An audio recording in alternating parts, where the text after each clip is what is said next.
God makes life, and He makes us, and He breaks us open as a reminder that only He is our makeup.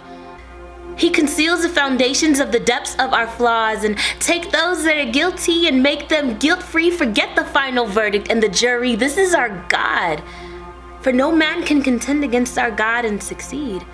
Death tried to invest a bill of misfortune, but His matchless love for us has paid and for us has freed. For it is written that Christ, knowing all things, knowing that they demanded His blood, seeking His life, and yearning for His arrest, they cried out for Jesus of Nazareth, and He swiftly responded, "I am He."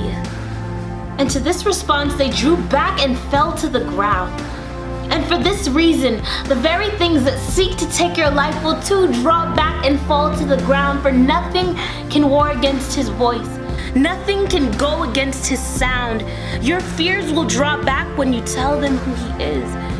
Your identity will no longer be in the hands of thieves when you acknowledge who He is. We will no longer conform, but reform when we believe who He is.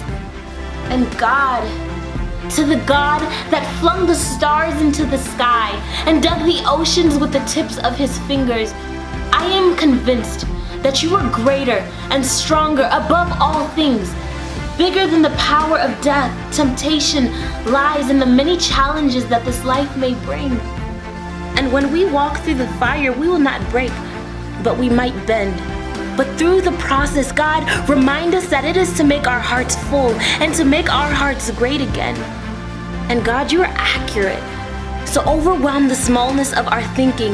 Make our hearts a close replica of yours and not an eighth of a beat difference. Because of who He is, they drew back and fell to the ground so that we can touch the sky with no limits. Silence will not be our song, and shame will not be our garments. He has given us full permission to access our identities. We are no longer nameless. We are no longer aimless. Under the love that cannot be tangled, we are no longer tameless.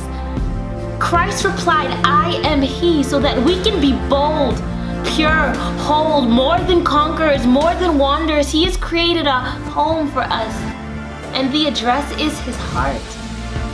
We have nothing but His love, and that's all we need. He has overcome it all, so even when we walk through the valley of the shadow where death is, with His light, we can proceed.